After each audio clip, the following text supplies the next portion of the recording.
Ladies and gentlemen, good afternoon. I am not pro-Marcos since the first Marcos president.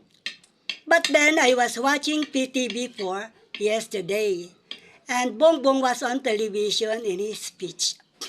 He is very spontaneous without cue card that may serve as his guidelines in his speech.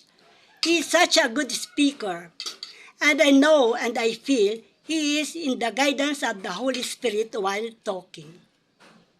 I know leaders of every land is anointed by the Spirit, and I know he is for the second time around to strengthen whatever mistakes of the past. I feel his sincerity while talking. 3 more years time left, and I pray to God a smooth flow of governance, more increase in trust rating, peace and order throughout the country all through the years. God bless Philippines. P.S.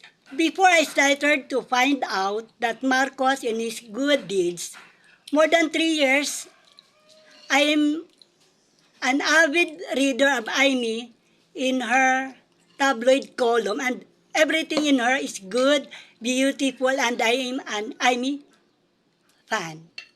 Thank you.